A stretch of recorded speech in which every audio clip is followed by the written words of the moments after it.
Hi Flosstube, I'm Elizabeth from Libby Rose Embroidery. In addition to the couple of studio vlogs I've done over the last few weeks, I thought I'd do a monthly roundup, a little bit in the style of a Flosstube video. Why do I say a little bit?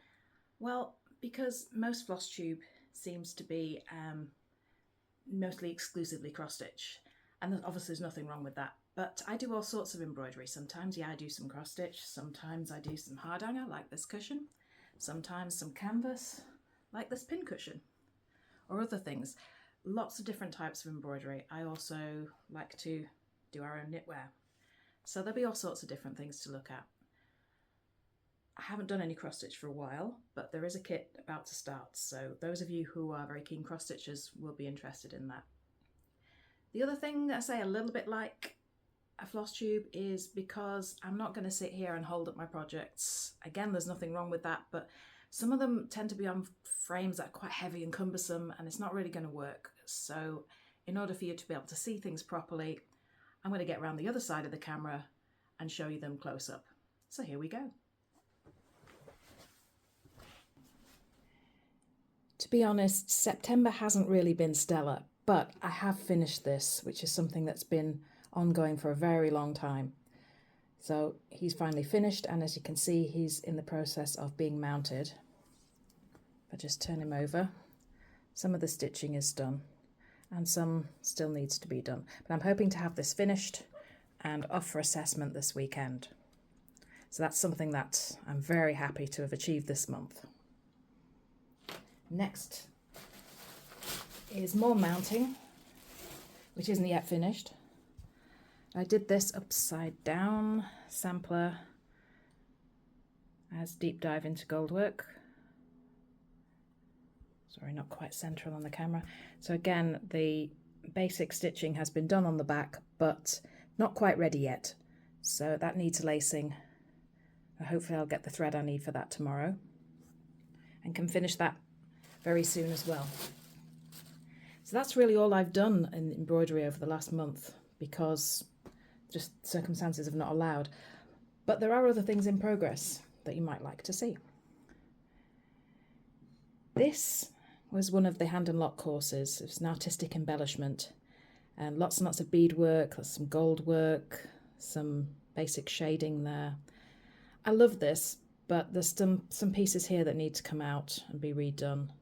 And it's a little bit chaotic. It wasn't planned well, so the next thing I want to do with this is plan it.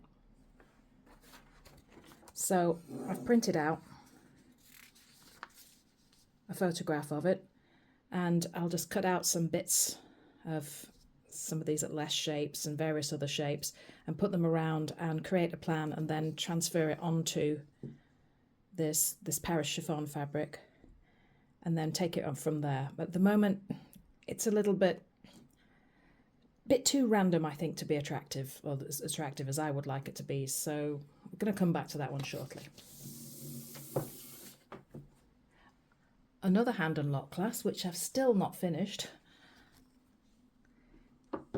even though I took this class in, I think it was summer 22, so it's a little bit out of date, and it's neither of these classes are still offered.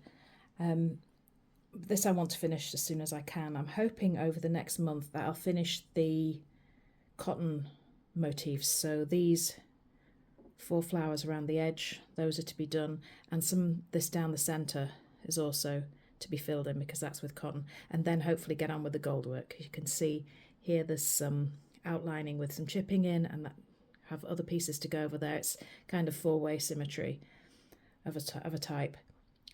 The only thing that really disappointed me about this is that the design was originally traced onto the organza for us by somebody who didn't keep it very straight. So thankfully, not realising it was friction pen, I ironed the fabric before I put it into the frame, and then most of the outlining disappeared.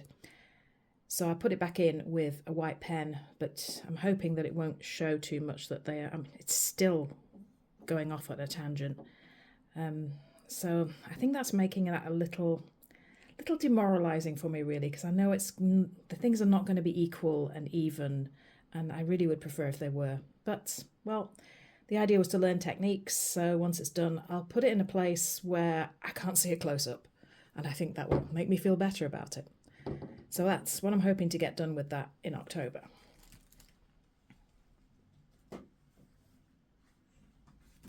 I started making this bag, I forgot to check when, I think it was in 21, this one here. It's not a bag as in, you know, you take it around with you as an evening bag or anything like that. It's husiv, which is to hold needlework accessories, clues in the name of the book, of course. Now this has 5 flaps on it, and I had worked 2 already. So in good Blue Peter style, here too I worked earlier. The daffodil and the rose petals. So I've still got 3 to go, and I've got the fabric ready just to mount up in the frame here, and I will put the 3 flaps that still need to go on and get those started. Hopefully I can get those all prepared and the cotton work done, so the coloured stuff rather than the gold. That's what I'm hoping to do. Whether or not it happens, we shall see.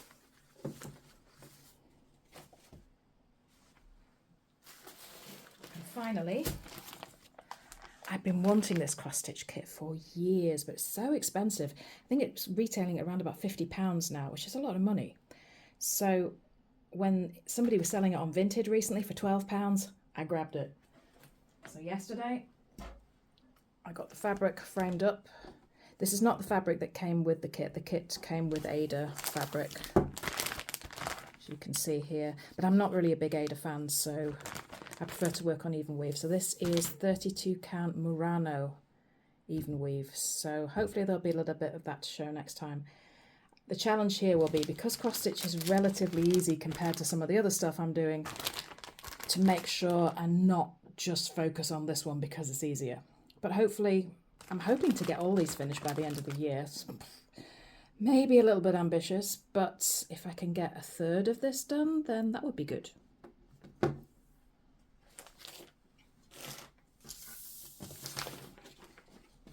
And the last projects are yarn crafts.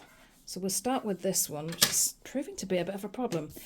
The original thing I'm doing is for my husband is using this for the shapings, but with this cable pattern on.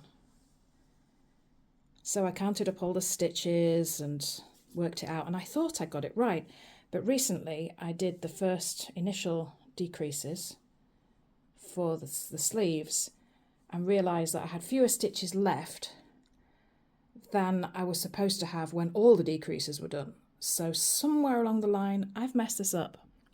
So when I have some headspace, hopefully in the next few weeks, I'll work out what's happened, and I may have to start again. It's just, again, a bit demoralising, but it's better that than something that he can't wear. And the last thing is a cardigan for me, using the shapings of the one that I'm wearing with this. This is one of the fronts. I was hoping to get this finished this month and start on the second front, but hasn't quite happened. Anyway, let's put that as a goal for next month. I want it for something in December, so hopefully that will be ready in time. And that's it. That's it for what's on my project list at the moment. Priority is to finish up this little guy. So the next stage of that obviously is finish the mounting. And then he has a design booklet. These are not mandatory if you take RSN courses, but I like to do them because it just makes it nicer. And my Instagram will have a little reel video on this soon. So this is all the design work and some of the work in progress photos. And I still need to fill in the project evaluation. So that's it from me this month. Hopefully we'll be back at the beginning of November with some progress on those things. And yeah, tell me in the comments what you've been doing. Thanks for joining me. Bye. I forgot to mention that I also got this piece back from the framers.